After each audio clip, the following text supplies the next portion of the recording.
Well, welcome everyone to the fourth panel of the event, and I'd like to really welcome you to this next session on practice context. My name is Kate Goldsworthy. I'm Professor of Circular Design and Innovation based here at Chelsea College of Arts, where I co-direct the Centre for Circular Design, which has a real focus on practice research in the textiles and fashion space specifically. So I'm really thrilled to be chairing this discussion where we'll delve into the contexts of design practice research, looking at infrastructures, drivers and narratives.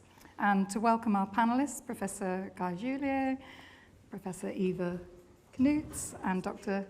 Lara, Associate Professor Eva Knoots and Dr. Lara Salinas.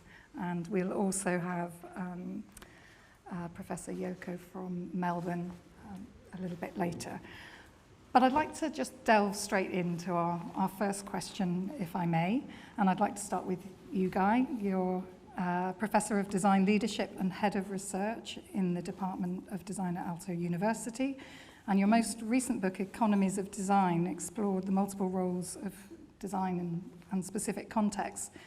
Could you give us one reason for the growing institutionalization of creative design research? So why is it now a bigger thing than it was 20 years ago? Thank you very much. Very nice to be here and nice to be with you all in this room and at home, wherever you are. No, I can't give you one reason because I'm not sure if I agree with the question. It's an historical question. It's an historical question, of course, and I'm going to come in at it almost as an historian. Yes, there's an institutionalization, but it's a very specific kind of institutionalization, and there have been other forms of institutionalization of creative research practice research in the past. So let me just give you one example. As we just heard, I'm in the Department of Design at Aalto University, and one of our antecedents it was the, I need to look this up now, the University of Industrial Arts.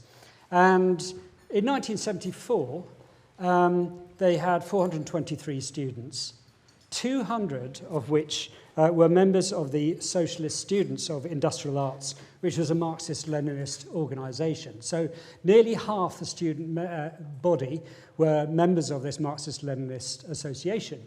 Okay, probably they had the best parties as well and so on, but nonetheless, it says something about the kind of politicization of design at the time.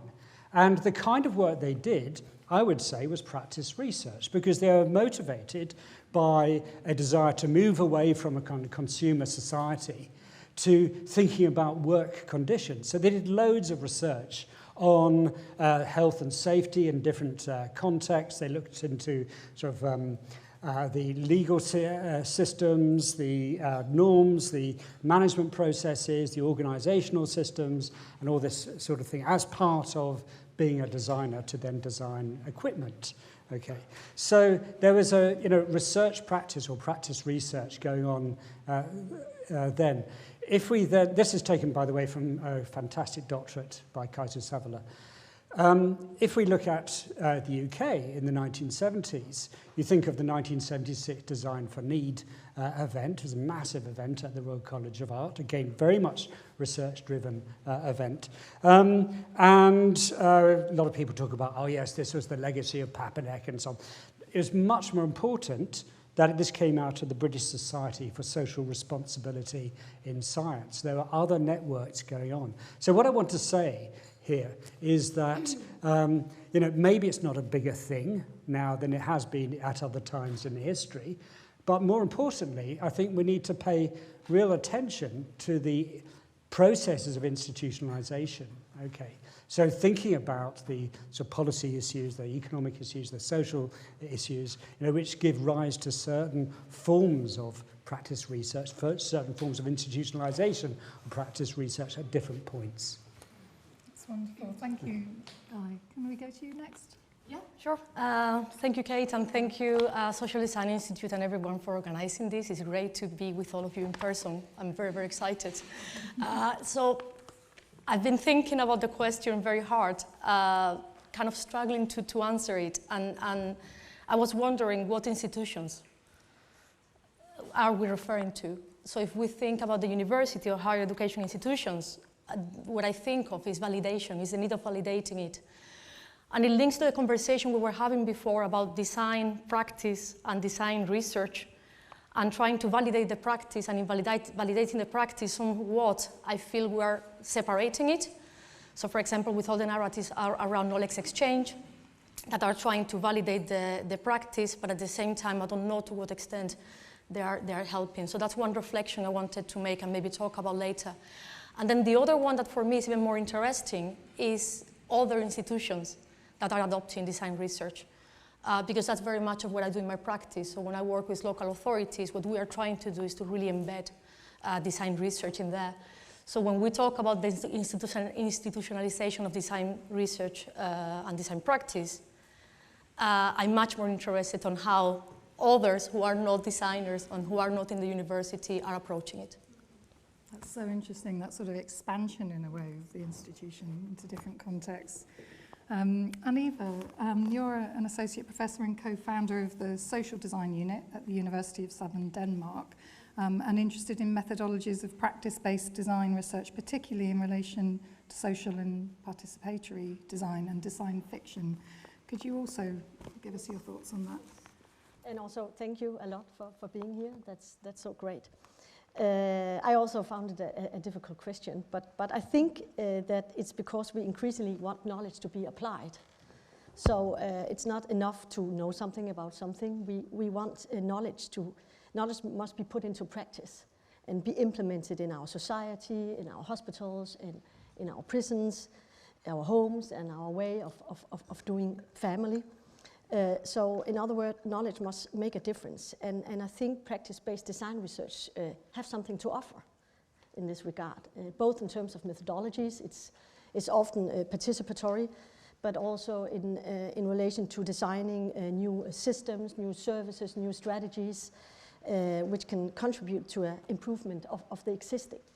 So when a hospital knocks on our door in our unit, social design unit at our university in Denmark, and ask us to investigate what shared decision making is for a size and how it can be improved within their institutional framework. It's not because they haven't already researched it within their set of methods within health research, health communication. No, it's because it doesn't work. So despite the fact that shared decision making has been introduced to all Danish hospitals for decades, the complaints from the patients keeps on growing. So design research, I think, is capable of, through design experiments, through design interventions, to go into the hospitals, go into patients' homes, and make visible and examine what it is that doesn't work in practice, right? So, and on top of that, make suggestions of how a system or service can be redesigned. So, yes. Really, brilliant. I think it's incredibly interesting when you think about, the range of what we're all engaged in designing for. And, I'm very much a materials designer, but you're describing similar practice and problem solving actually, within your service design practice. Our fourth panelist, Professor Yoko Akama, unfortunately can't be here in person today. She has a good excuse. She's based at the School of Design in Melbourne at RMIT, and explores practice shaped by plural worldviews, including her Japanese heritage, to consider how many futures can be co-designed together. But she's prepared a short film for us to watch to introduce her and her practice. Hi, my name's Yoko. I'm a design researcher, and I also teach design at the School of Design at RMIT University in Australia. You might be able to tell from my name, I'm Japanese. I grew up in Japan, but also lived and studied in other countries like the US, UK, and Australia, and that's why I have this strange English accent. This is a video of the New Year sunrise this year on the island and bays of the Bunurong peoples of the Kulin Nation. It was a cloudless, tranquil dawn among abundant waterbirds starting their social rituals. From 2001, I've been living and working in Naarm, Kulin Nation, now called Melbourne, Australia. I know this is a clunky digital medium, but I'd like to invite you to ground your presence to lands, wherever you are, and join me in your mind, heart, body, soul, or kokoro in Japanese, in paying respect to all traditional custodians and members of their communities. I would like to offer my respect in my own native tongue, Japanese.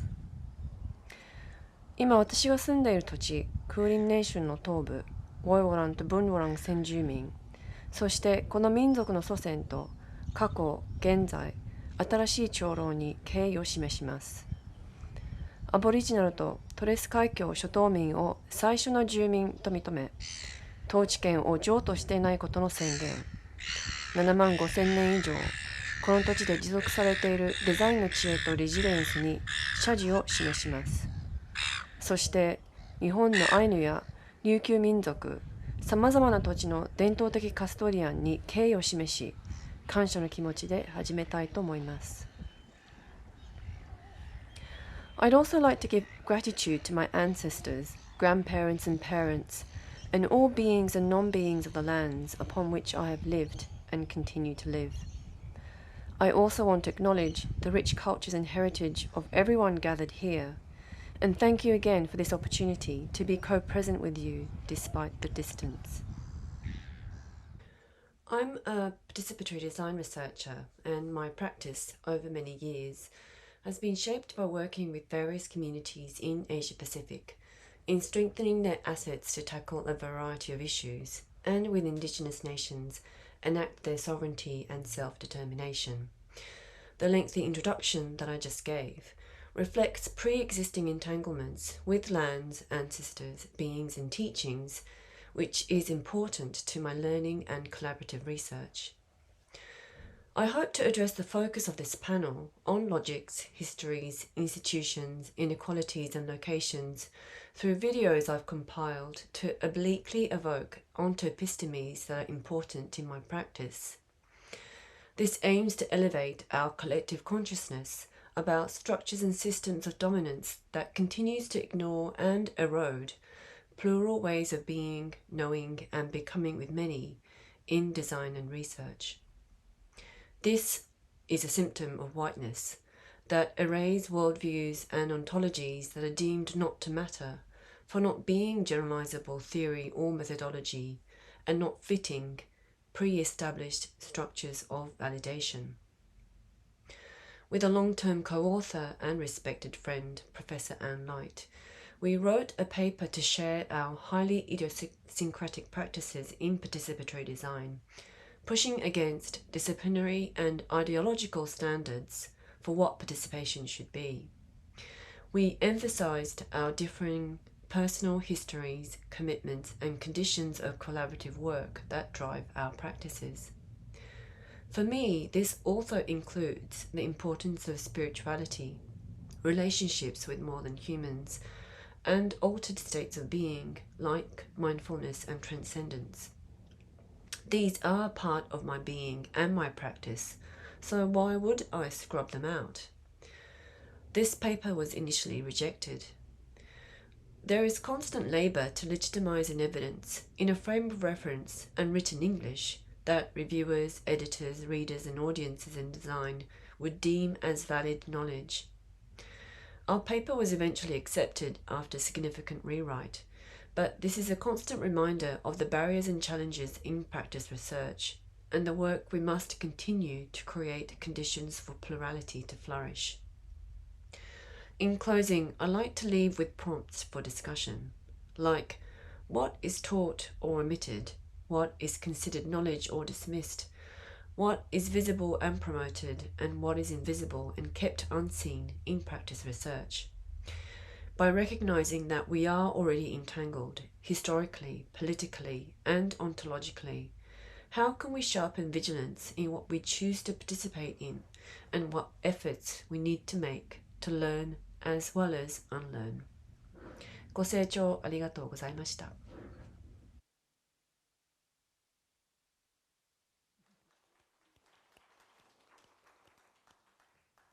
was, I think, a really wonderful and evocative essay, really, from Yoko, and who gave us some really useful provocations that I hope we'll pick up throughout this discussion. And it certainly reminds me a bit of our conversation in preparation for today, this discussion of validity, what is validity in our research, and I'll lead it through to the question about logics and narratives. So what logics and narratives is practice research tied up with for you? Okay, thank you very much. I'll kick off then. I've got an absolute mess of notes in my book, and I'll try and make sense of them now. So we're here to talk about context and infrastructures, and these can sometimes be at odds with each other when talking about practice research, I think. There's the context of the institution in which the research is being undertaken, but there's also whatever that research connects to in practice, and particularly in the context of social design, that connects to quite sort of complex and messy things outside the institution. And what I fear and what concerns me a lot in institutional design research, let's call it, is that there's tendency sometimes to abstract it in order to get good results. Design, I think, has an historical discourse about trying to be good, trying to optimize. I mean, Chad Story wrote a really good doctorate about this about 3 years ago. And as part of that sort of optimization process, then what happens is that the outcomes of the design research or the practice research become these sorts of abstracted utterances, such as toolkits, methods, models, and so on, which then, increasingly, as Daniel Miller would talk about, feeds into this kind of abstractionism of research. So there's this kind of tension here then between practice and research going on. On the one hand, you've got this drive in practice, this narrative in practice, if you like, to optimize, to be good, and which gets stuck in a bit of a kind of we must do this in order to get these sorts of good results, versus the research, which is about inquiry, and perhaps being bad. And we heard in the last panel this opening up to the possibility that, it's not going to go well, and that's fine, that's interesting. So that's where, for me, I think the design becomes a really interesting vehicle, because you're not necessarily researching for design. You are you're researching with design. You're using design as a vehicle to, like Eva was saying, to find something out about a situation. I think that's really, really sort of powerful. But in the meantime, my fear is that what I see in a lot of design research conferences and sometimes in journals as well, at least submissions to journals, is that the outcomes get, they're of two sorts. One is, I've done a project, and the other one is this sort of, massive totalizing generalizations about design and what design is, and so on. And we all know that design is multiple, it's situated, and so on. So, that's problematic for me. So, coming back to this thing about situating what you're doing and actually thinking about academic life as a practice in itself, I take a lot of inspiration, going back to the 70s, from Stuart Hall and his practice in the 70s. And there's a Stuart Hall library as part of this campus here, which is really exciting. But Stuart Hall was one of these characters who took sociology and cultural studies into public. Okay, so did public workshops, did a lot of work with the Workers' Educational Corps, wrote for Marxism Today, this sort of thing, and saw, a public space for research and broke that kind of ivory tower of it. So it's about kind of using design, I suppose, to make things visible, but it's also making visible the design and the research in it, becoming reflexive. So logics and narratives, yes. It's been driven in certain ways, and I'm just hoping that we can push it in other ways. What you've made me think a lot about is perhaps and Yoko's presentation about the people and the individuals in, as well, the institution. So we talk about inside and outside the institution, but actually in practice, it's a group of individuals often. And I know, for example, in your work, Ava, in hospitals or prisons, that's really true. Yes, yes. I mean, we meet as design researchers, we meet or we encounter these institutional narratives at an organizational level, which are incompatible, which are opposed, which are tied up with different sets of values. So, for instance, in the prison project that Thomas mentioned earlier, where we work with the Prison and Probation Service, we have met many prison managers who really wants to work with us, who really wants to improve the social facilities of the prisoners' children. And these measures are not only made for the well-being of the children and the relatives. It's also part of an extended rehabilitation process, so that reoffending can be avoided, right? So there's a double agenda here. But while the value of soft family-friendly initiatives is recognized at the macro level, and by the prison management, it collides completely with the strict approach you have in prisons of disciplining and controlling prisoners. That is to maintain being in prison as punishment. So when we as design researchers are invited by the Prison and Probation Service to come up with suggestions of how to improve the visits for the children, we must be aware that we must be aware of these value conflicts, right? In this case, it's rehabilitation versus punishment, because it's manifested itself all the way through the system. So we have to work with the employees, with the prison officers, and some of these will value discipline, security, control higher than others. Some of them doesn't even believe in rehabilitation. They believe that prisons are put into the world to punish those who have violated the law, and that is the signal that we should send to the outside world, not the signal of family-friendly prisons. So we cannot eliminate these value conflicts. I mean, how do you tackle that in terms of, you can't possibly answer all of those? Yes, no, I mean, it's a condition. That's what it's a condition we have to work with.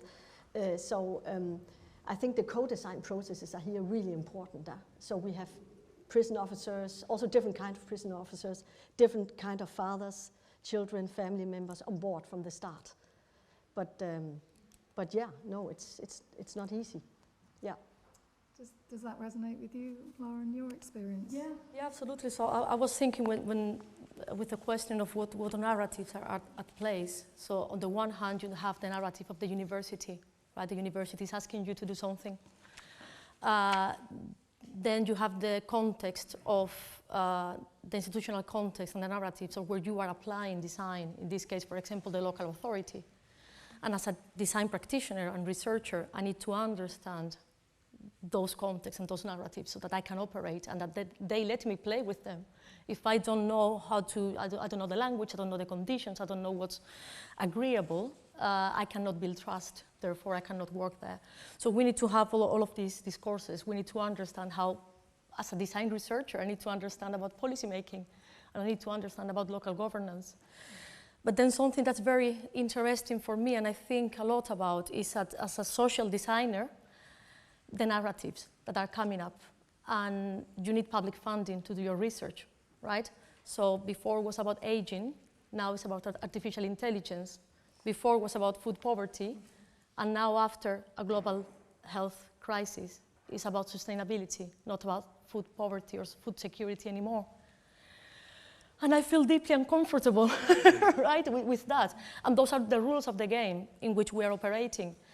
And it comes to mind Lorraine Gammon and Tom Fisher talking about the trickster.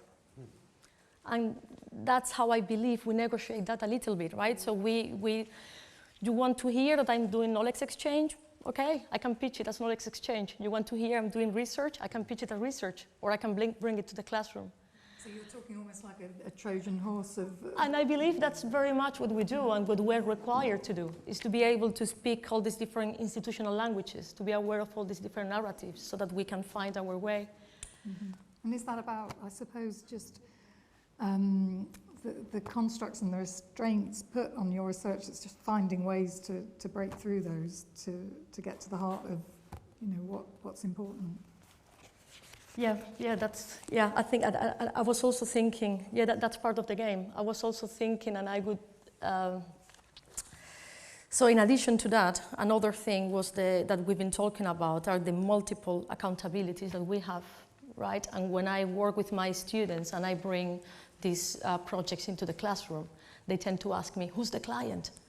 And I say, every single resident, you know, and what they want to hear is the local authority. But actually the client of the local authority is every single resident. So your client is every single resident.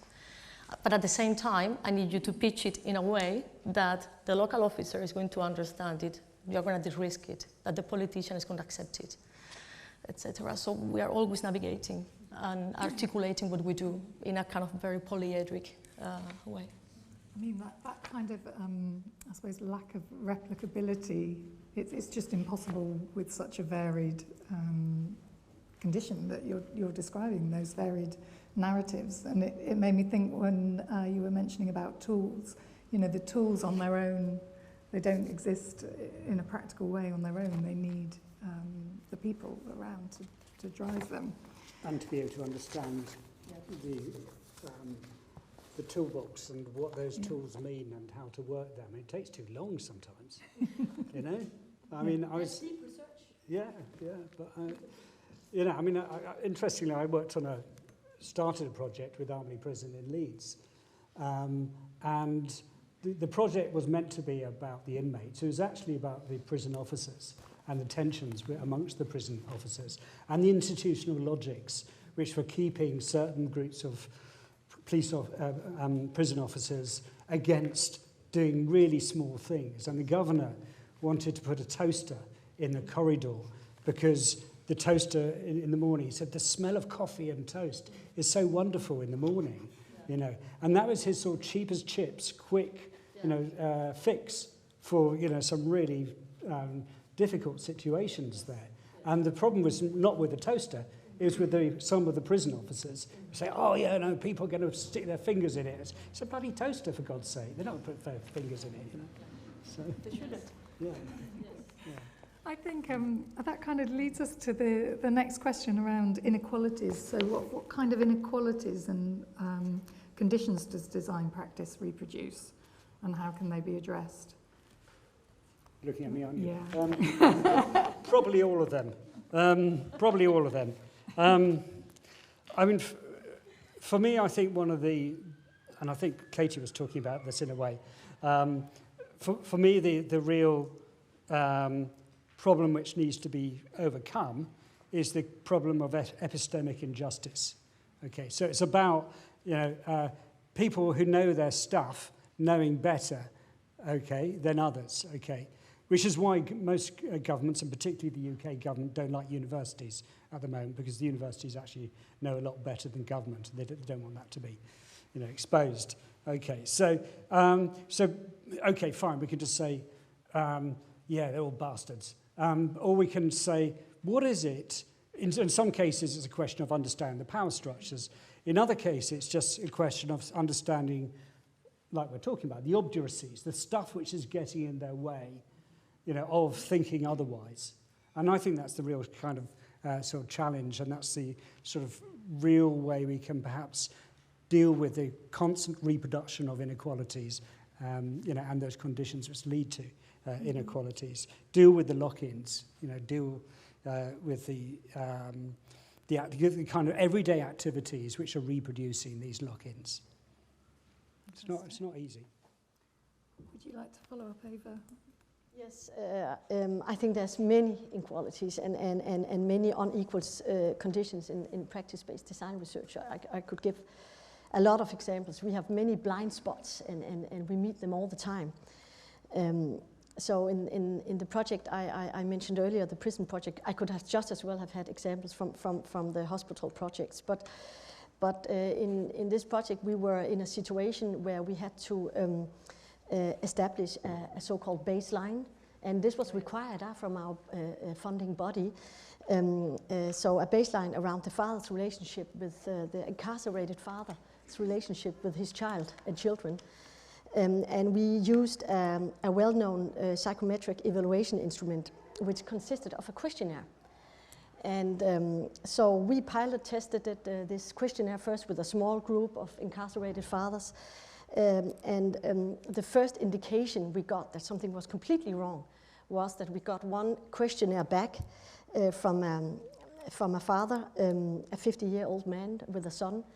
The first part of the questionnaire was filled in, but the last part was scribed out with a black marker, like completely, like an anchor. And we were like, okay, you know, what happened? And we were allowed to call him up in prison. And so we called him up and asked what happened. And he pointed out that some of these questions were so painful for him, and it made him so angry that we asked him these questions through an impersonal questionnaire. I mean, we could have, he said, met him, drank a cup of coffee with him, and so on. But okay, we removed the questions that this father talked about, removed them from the questionnaire, and we made a revised version, and we sent it out to 500 prisoners in Denmark. And after 3 months, we got 2 or 3 back. I mean, virtually nobody wanted to participate.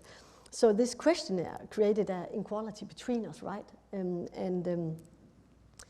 So yeah, what we learned from this is that social design as a caring practice, we must include this aspect of caring all the way through, also to the evaluation process and the way we approach the participants.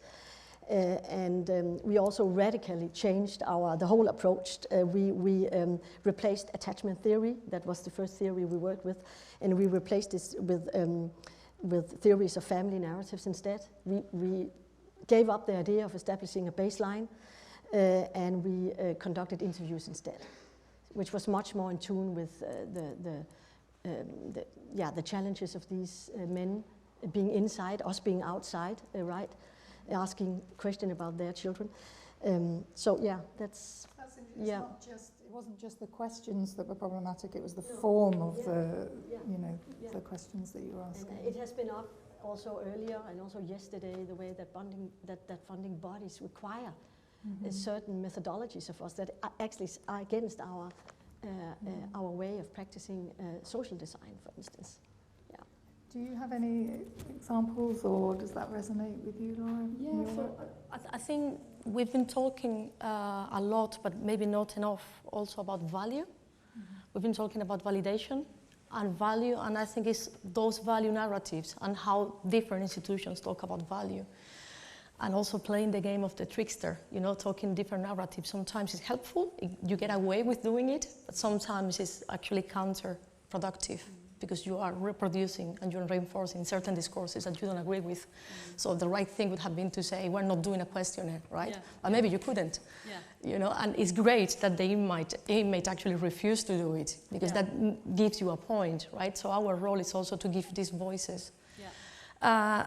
And then I wanted to share one example. I've been thinking a lot about this, and the day we had that conversation among all of us, I also felt really uncomfortable about this, and it's our roles and our responsibilities and our accountability as a designer. And it's a very tricky one, because when and I think someone has mentioned something like this before, when I work with a local government, right? We say design is a means to an end. In this case, it's a democratic society. I'm not gonna tell you what to do. You are going to tell me what to do, based on the strategic plan, the votes of the citizens, blah, blah. So you set the direction of travel, and I'm just going to help you get there. And that's a very safe way of describing it, but at the same time, I tell my colleagues in the local authority, but I'm only working on this with you because I agree with what you're doing, otherwise I wouldn't. So actually, kind of removing myself from the decision-making of that, and at the same time, I have to acknowledge my own positionality here. And I think we need to talk more about that. That's all. To what we were hearing earlier, doesn't it? That you can't remove yourself completely from the equation. Yes, a tricky one, isn't it? Because so much of the conversation comes back to this thing of value, and there's a lot of work at the moment around design and other fields about how do we show value other than the bottom line of financial value. Going back to the first question. to answer it in a straight way rather than avoiding the question, which is what I kind of did. Yeah, what's driving this at the moment? Well, I would say austerity has been driving a lot of this over the last 20 or 30 years.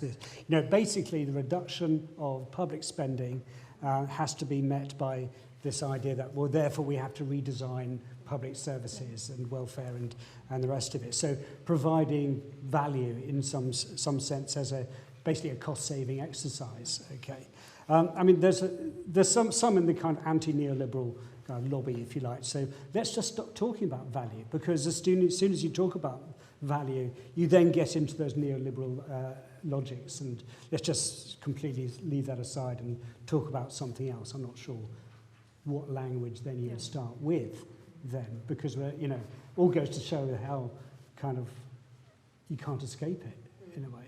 So, yeah, what do you do with it then? You probably do your trickster thing, as you're saying. Yeah, or at least recognize that there are different types of value. I mean, there's the research value, but there's also social value, and there's demand value, right? That's that we actually want to make something for the prison situation or for the hospitals, that we want to produce an artifact or a new service, or that's more the demand value. So that's also a way to look at it. And I think that's something that designers do well, actually. Thinking about what's unique about design, that's maybe not unique, but that's something we know how to do. And also going back to the first question about austerity, I agree, and I would also add complexity. So when we work with the local authority in climate emergency and how to achieve net zero, the complexity that are dealing with, it's huge, it's really huge. And I do think we have something to contribute there through visualization, through other different methods that they are not using yet, or they're starting to use. And that's why I was also interested on how design is entering these other institutions, because I do think it has a really powerful role there. I think the interplay as well between value and complexity is interesting in terms of, particularly sustainability and net zero. I mean, it's not just value as a cost-saving exercise. More and more companies and institutions are realising the different types of value, and how do we even begin to quantify or experience that. I think we wanted to take some questions from the floor, from the audience, and from our online audience as well, if there are any at this point. Do you have any? I think there's a hand as well, a statue. Is that okay if we start?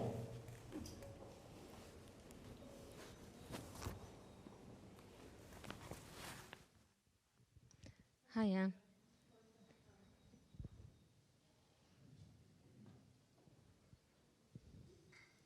Can you hear me? Yeah. Hi. It's more of a comment rather than a question. I'm Nella Meric, I'm a senior lecturer at LCC. I have been listening since this morning, so maybe this is wrapped up in what was happening this morning as well. I feel that there is a lot of misunderstanding of arts practice in arts history, yet historians as kind of guardians of national narratives aim to define practice.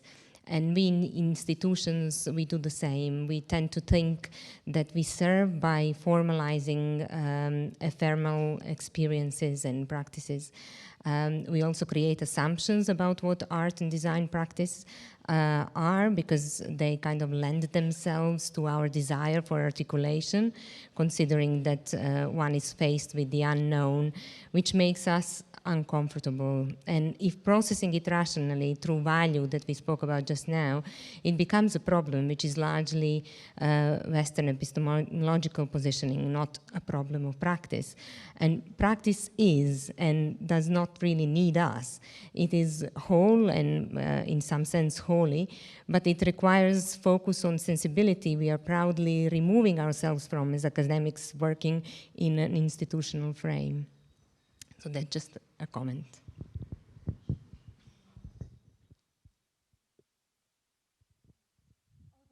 Yes, good. I'm not sure if my comment relates to this or not, but let's give it a go. Yes, I mean, I'm grappling with this quite a lot at the moment because I want to write a book called Practicing Design Culture. So, you know, I've been sitting with these words on the back of an envelope for about 2 years now, and I better do something about it. Okay.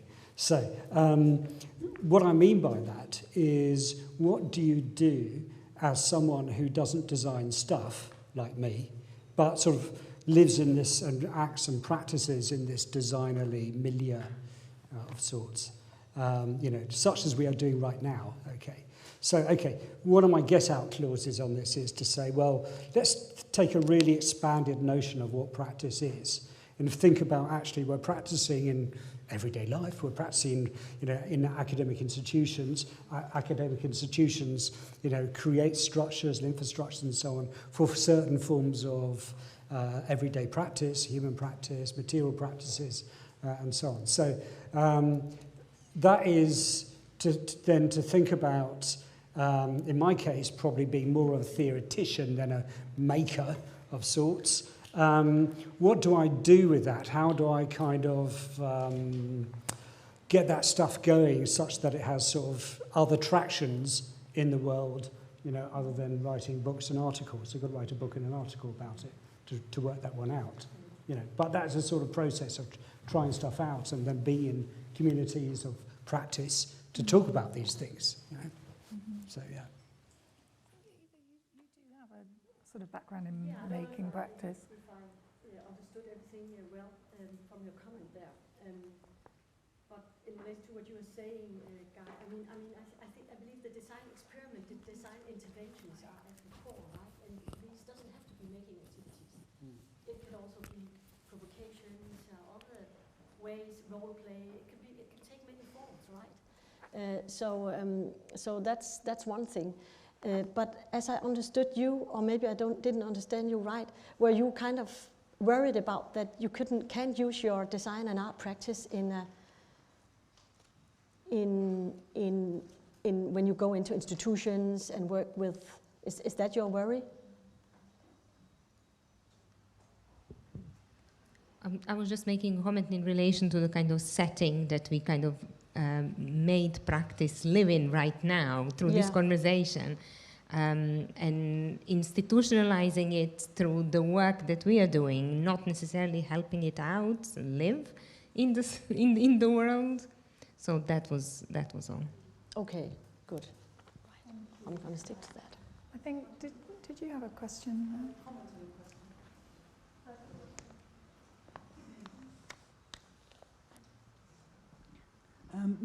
The comment was actually to something Lara said about multiple narratives. Can you hear me? Oh, yeah. So we talk a lot about care. Indy talked about care and duty of care. I worry about the multiple narrative because I worry about design researchers. I mean, my aside comment when you started talking was, no wonder we're tired. Because you're playing, and you called it a game. And the thing that I worry about is what that does to the design research community, actually. Because we kind of say, oh, well, we'll play this game. And then we'll tuck that under here, and we'll tuck that under there, and we'll just tuck it all under the carpet. Why don't we? And that really concerns me for the people in this room, but also the people that are our PhD students, that we persist with that kind of narrative. And that narrative then persists. And I think that practice is a really dangerous practice not to call out. So I'm just kind of planting that one in the landscape. The second one, which is you all talked about equality. Equality of, dare I say, opportunity. I think that design research has a bigger opportunity than that, which is about equity of condition. And I think equity of condition is actually something we could take on in terms of the ethics of design research practice. And I'd just like you to maybe talk about that a little bit. Can I ask you back? What is your understanding of equity of conditions so that we know? So what I'm talking about is beyond talking about equality of opportunity, which is that everybody, has an equal opportunity to bid for something. The problem is that all those people come from a different place. So it's not equitable in the landscape. So what I'm talking about is how do you make the condition equitable in order that opportunity is equal. Does that make sense? So, and one of the things about research integrity right now is about equity beyond equality. And I just want to put that on the table because I think it's a really, for design research, I think it's a real opportunity. Does that make sense, Guy? I think so. I'll let the others talk. So. No, Yeah. I wanted to reply to the multiple narratives thing, and I fully agree. I fully agree. I feel we are asked to do that as design researchers in an institution. How do we resist? Exactly, and that's what I was saying. Can you resist? You know, but I fully agree. But we are told that we have to have a strong practice. We have to publish papers. We have to teach, and we have to be excellent in every single thing we do. And that's what we have. That's a game that we are asked to play. And what I'm saying is, yeah, we played, but at some point, I fully agree. You have to say, I'm not doing that. I don't agree with your narrative, and actually I'm not doing it, but that requires you to be in a position of certain power without the institution. Not everyone can do that. Exactly. So yeah, for me, it was more of a provocation to put it out there, because I think we all, as practitioners in academia, experience to a certain degree this. I think that's a really important point. Thank you. Do you want to respond to that or the other? No, I just agree. Yes. So, but what I said before was that sometimes you can also just go against the funding body, right, and say you do something else. I mean, maybe you won't get the money again then, but there's also ethics, that you have to lean on. I mean, if you, as a social designer, and for us to for instance, to establish a baseline was not, we went away from that. But yeah. I think we all have red lines, and I think we also work in this collaborative way. And what we aim to do when we work together is to find this common ground and to redefine these narratives. That's my ambition when I'm working with a local authority, for example, is developing this common language that allows us to talk about our practices in a productive way. Yeah. And it links through to the conversation we had previously around values and reproducing and confidence, and all of that for authenticity. I think one of the questions I want to ask back, in a sense, is, what are the conditions to get equity of condition? And are we there yet? Has that gap been opened up? Because you're making me think about my experience outside the UK now, working with European Union stuff. I mean, it's still really, whilst it's driven by, European values of inclusion and green transitions and so on, the overriding drive in there is still around growth, for example, around economic growth, and it's just like this juggernaut, it's a European juggernaut, and what does one have to do? Wait for a massive recession, what's probably coming anyway, a massive recession to open up the space to create the conditions for equity, that the condition for equity of conditions will be open.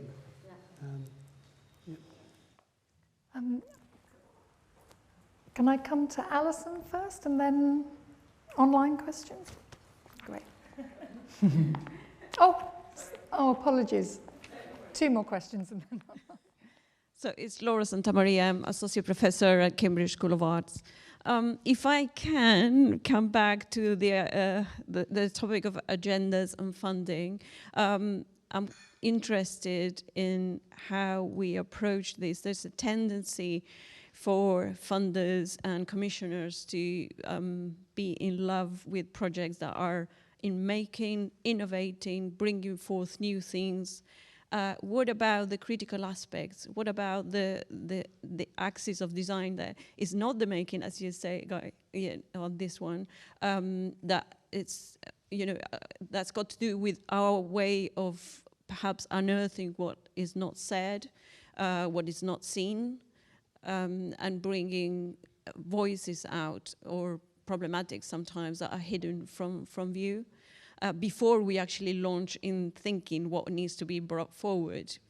And in this, I guess, what I'm interested is in the DE, prefix of design and deconstructing and decolonizing.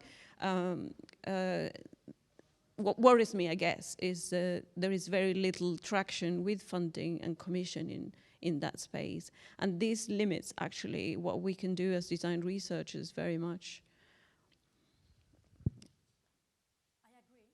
I agree, and I'd say that I try to embed a bit of that in everything I do. So you are doing it, and at the same time you're questioning what is the right thing and what you should be doing, and addressing all of those concerns. So I think our responsibility as social designers is to actually embed that in our research, public-funded research, and talk about that with our funders. So for example, one of the things I have to talk about now with the HRC is like that model of in-kind contribution, I pay the researcher, is really problematic because the communities that I'm meant to engage don't want to engage with me because actually I'm asking them to work for free. It's my duty to report back because they are listening. So that's how I embed it. And that, I believe, helps us grow design research as well, acknowledging this. I don't think we, I mean, you know more about this than I do, but I imagine that the bids that are funded now are not the same that were funded 10 years ago, and there is much more room for messiness and for the unknown now, and Rachel is saying yes, so I'll take that as a yes. But yeah, especially on the grassroots and activism side of things. So yeah, this is pretty much, what I come across. Whether, if we don't have these funds from commissioners like local authorities or, research councils, we're very limited on this. And how can we be of service to those communities when in the first place, the agenda is already set? Question or two from our online audience now, if that's okay, and then I'll come back.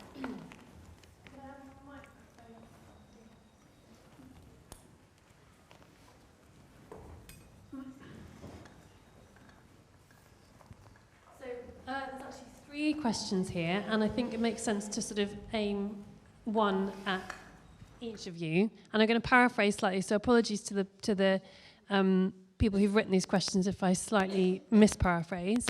But Guy, so a question for you.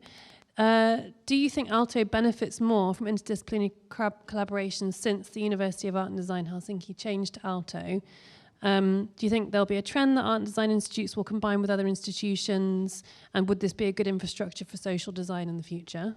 So, yeah, okay, fairly clear. So for Lara, in Germany, there's a wave of interest in user centricity.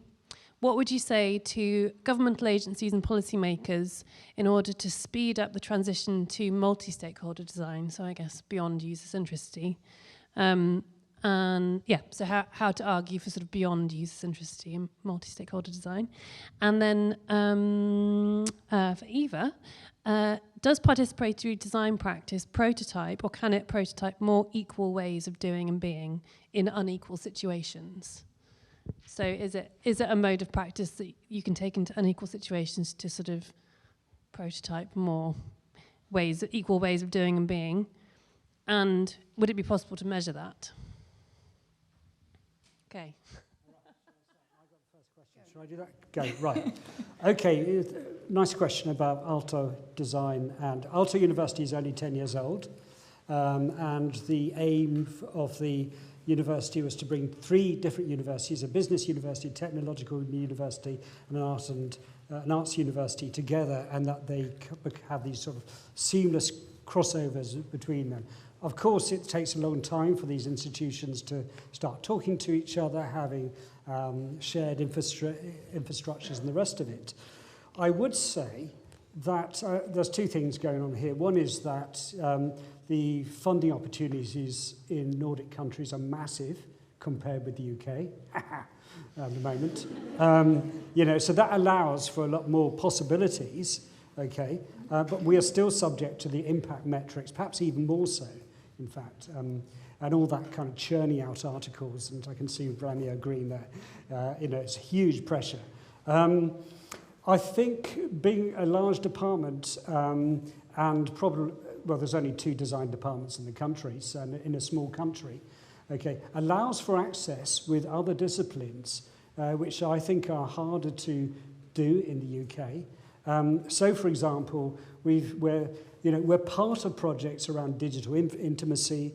One's around energy transitions, one's around eco-welfare states, and so on, where we are the kind of, we're not the sort of designers brought in to do the infographics. You know, we are, you know, embedded into these projects with sociologists, anthropologists, economists, and so on a kind of Nordic or national level. So, in other words, we are doing, you know, research in a design department, you know, not necessarily doing design research. Okay, so we're using that kind of collective understanding of socio-material conditions and taking that into projects with, you know, many other sort of disciplines. And I think that's some of the most interesting spaces to be at the moment. Yeah. Do you need a reminder of the next question? I tried to write it down, but I ran out of ink, and I didn't want to leak, you know. The way I was making sense of the question basically is kind of a question I had 10 years ago in my PhD interview, which was, how do you convince an organization to do something they don't see the value in doing or they don't know how to do? And I'd say through practice and the risk in the space. And that's what we collaborative designers do a lot when we go to different organizations. We try to de-risk the space, to create a space where we can experiment, work together, and through our practice, we show that there are other ways, potential ways that will benefit them. And then we also need to do the work of translation with them so that they can absorb the discourses into their own practice. So that's a question that you can use in all the it's a general answer. It's really an experiential understanding that you're providing in that. Yeah, and I think it's not specific to user-centric design, but I think it's to embed in design what design can bring in different organizations. That's the strategy I use, really. I hope I also understood your question right, but concerning PD or participatory methods, I mean, they're not always democratic, right? I mean, depends on the context and who you're working with. If you're working with cancer patients who are very, very ill, I mean, you won't ask all kind of collaborative methods. I mean, you have to have a social awareness of who you are with and what you are, what you want to talk with these people about, right? So PD is not always the way it's not always the ethnographic methods that we are using.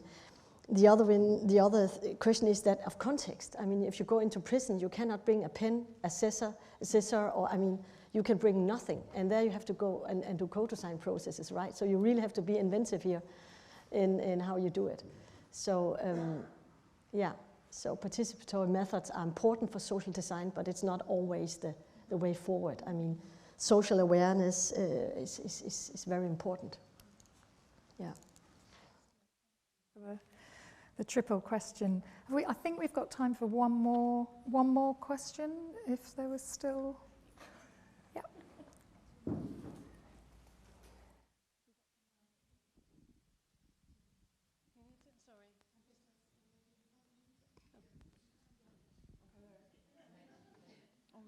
Okay, sorry. I didn't see you were pointing at me, so thank you very much. I think I actually wanted to share some of my experience. So I'm originally from Aalto University, with my, I think I mentioned that. But then I lived 10 years in Namibia, so I worked for the Namibian government for actually 4 years plus. I worked there, so I lived there 10 years. But during that 4 years that I worked for the Namibian government, I encountered many different projects from Europeans now looking from living in Namibia, working for the government, so I wasn't funded by Finnish fund in any way. And I realized how different the world looks like when I'm there, kind of when Europeans come to really look at the Western gaze. And then my students participate in these workshops, or their friends participated, or, Katutura, which is a Namibian Windhoek, kind of ghetto from the Western point of view. And then they talked to me like there was this and that fantastic Coca-Cola and all of that.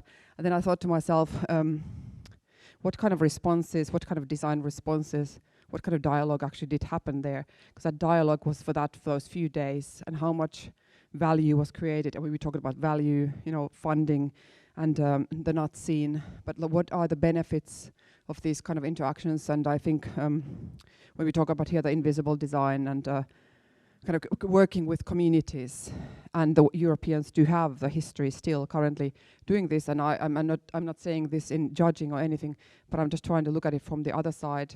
because it is always, I guess, going back to the hero designer, you know, and being aware that we are still designers, even if you're a social designer. I used to work a lot with social design projects, and I kind of started from there. But I had to stop because I was in that situation where I couldn't, because I realized somehow there are two narratives. There are those narratives that are told for you, and then the narratives that are happening when the doors are closed. I was somehow more interested in those narratives that happen when the doors are closed, those authentic narratives, because I saw many times situations where videos were, for example, created, and then you pose in the videos. It's a performance, but then there's the other truth that happens after the performance is finished. In Namibia, for tourists, there are performances that you perform the African reality, which is the bongo drums, etc. I think you hear these days maybe bongo drums more in Helsinki than actually Windhoek, and that's just the way the culture has changed. So this area is, especially if you travel away from your own cultural situation, it becomes more complex and more complex. And now I live as a Finnish in the UK. First time, I don't know how to put it. Now I know. When you arrive, you don't know many things. So that's I don't have a question or comment. I guess I'm just sharing that is really complicated. I like the idea of polyphony and voices for everyone. So that's it. Thank you very much for listening.